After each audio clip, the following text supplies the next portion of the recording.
C'est donc ici qu'a été proclamé le 21 septembre 1792 pour la première fois en France la République. Dans la République, s'il faut la définir, la décliner, chacun va avoir sa manière de penser.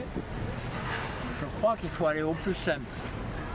La République, c'est l'idée qu'il existe un peuple libre. Ce peuple libre est donc libre de décider de son propre destin. Voilà. Donc c'est lui le souverain. Alors j'avoue que dit comme ça, on vous dira ben ça va de soi, c'est inscrit dans l'article 3 de la Constitution. Hein. Sauf que dans la pratique, il nous arrive d'avoir quelques doutes. Alors, être souverain, être libre, ça veut dire quoi? Ça veut dire que on définit le droit qui régit la vie collective.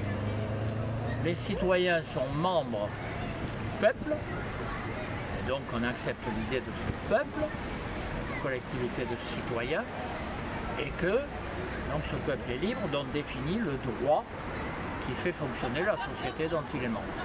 Voilà. Il est bien évident aujourd'hui que cette définition pose problème par rapport à la réalité, car le droit qui est en théorie défini par le peuple et par ses représentants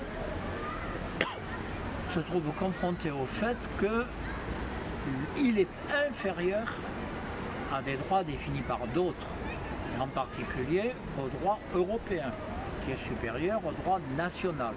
Et donc la liberté s'efface devant un droit qui vient d'ailleurs, et la souveraineté n'est plus qu'un souvenir lointain. Donc nous sommes confrontés à cette situation, et cette situation crée de fait, et il est stupide de ne pas vouloir l'accepter, une crise institutionnelle, une crise de système, et nous ne pouvons pas continuer à faire semblant de l'unité.